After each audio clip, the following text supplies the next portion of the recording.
गांधी सुद्धा मरकडवाडीला जातील अशी शक्यता व्यक्त केली जाते. शरद पवारांसारखे ज्येष्ठ नेते आज त्या ठिकाणी पोहोचलेले आहे. कुठेतरी येत्या काळामध्ये EVM विरोधी वातावरण निर्मिती करण्यासाठी म्हणून हे सगळं केलं जातंय असं वाटतं का? EVM विरोधी वातावरण निर्मिती करण्यापेक्षा जे अपयश आलेलं आहे ते अपयश झाकण्यासाठी केलेला हा खटाटोप आहे आणि त्याच्यासाठी हे सगळं खापर EVMवर फोडलं जातं आहे. आपण जर बघितलं तर प्रियांका गांधी ज्या मतदारसंघातून निवडून आल्या त्या मतदारसंघामध्ये काय बॅलेटवर मतदान झालेलं नव्हतं ना. त्या मतदारसंघामध्ये देखील EVMवरच मतदान झालेलं होतं. मग ते कसं काय चाललं?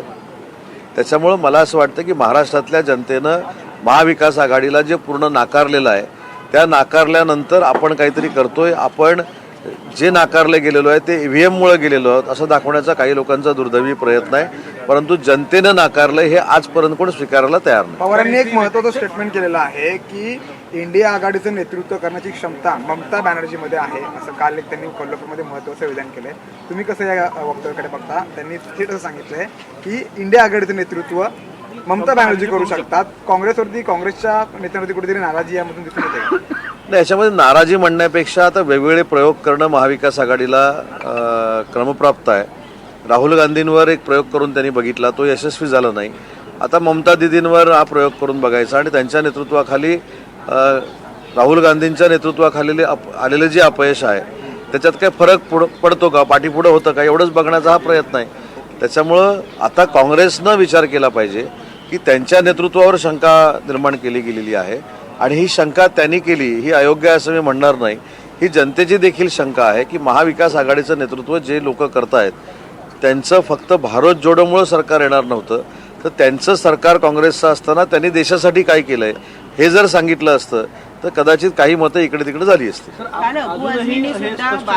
नेमकी कोणती खाती किंवा कोणत्या याच्यावर मंत्रिमंडळाचे बहुमत मिळवून अजून 10-15 होणार आहेत, अजूनही विस्तार होत नाही, बैठकी होत नाही. एक महत्वाची गोष्ट याच्यामध्ये असं आहे की 2 दिवसापूर्वीपर्यंत आपणच सगळे असं म्हणत होता की मुख्यमंत्री पदाची आणि उपमुख्यमंत्री पदाची शपथ घेतली जात नव्हती. ती आता घेतलेली आहे म्हणजे सरकार स्थापन झालेलं आहे.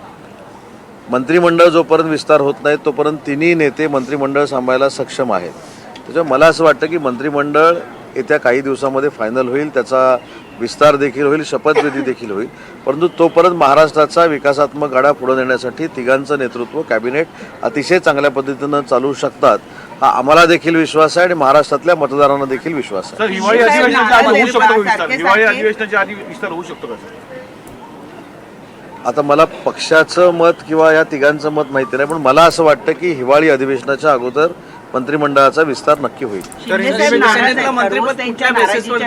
बातम्या पुढे येत असतात.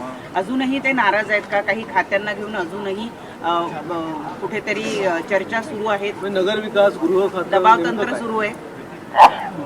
रोज सकाळी पहिली बातमी हीच असते की शिंदे साहेब नाराज आहेत का. शिंदे साहेबांनी उपमुख्यमंत्र्याची शपथ घेतल्यानंतर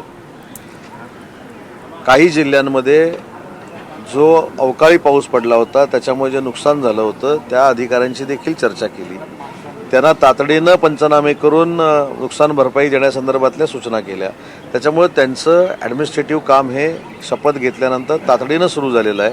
ते कुठेही नाराज नाहीत. आता हे सांगून आम्ही देखील थकलेलो आहोत.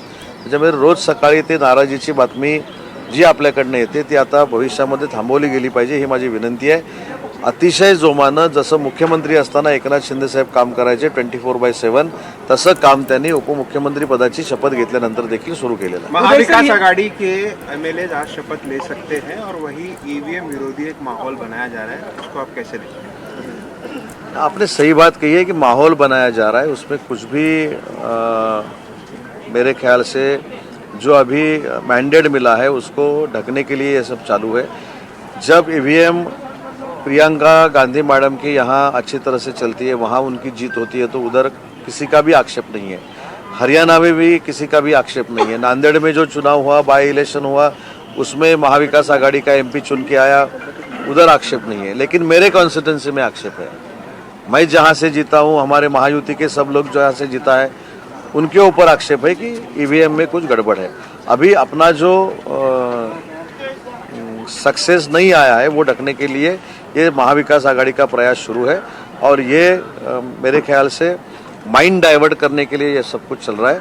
इसमें सिर्फ और राजनीति है और मेरे ख्याल से शपथ जो विरोधक हमारे हैं उनकी शपथ आज या कल पक्की होगी। सर, मंत्रिमंडल विस्तार कब तक होगा? और जिस तरीके से खबरें हम समझ रहे हैं कि गृह विभाग हुआ, स्पीकर हुआ, अर्बन डेवलपमेंट हुआ, कहीं ना कहीं शिवसेना मांग रही है, उस पर कितना नहीं, ऐसी सामंजस्य बन पाया है? ऐसी बातचीत कहीं भी नहीं हुई है। जो हमको चाहिए वो माननीय एकनाथ शिंदे साहब ने अमित भाई के पास बयान किया है। देवेंद्र जी के साथ उनका डिस्कशन शुरू है, सकारात्मक डिस्कशन शुरू है, कहाँ भी नेगेटिविटी नहीं है।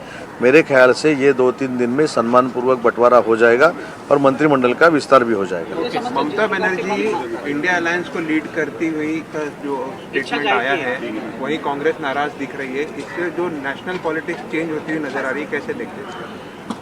राहुल जी गांधी के नेतृत्व में 2-3 चुनाव आपने भी देखे, हमने भी देखे, उनको मेरे ख्याल से वो यशस्वी नहीं हुए। इसलिए अभी पैरेलली दूसरा नेतृत्व महाविकास आघाड़ी का रहना चाहिए। ये बात अगर रहती है तो ये कांग्रेस का अपमान है, हमारा नहीं।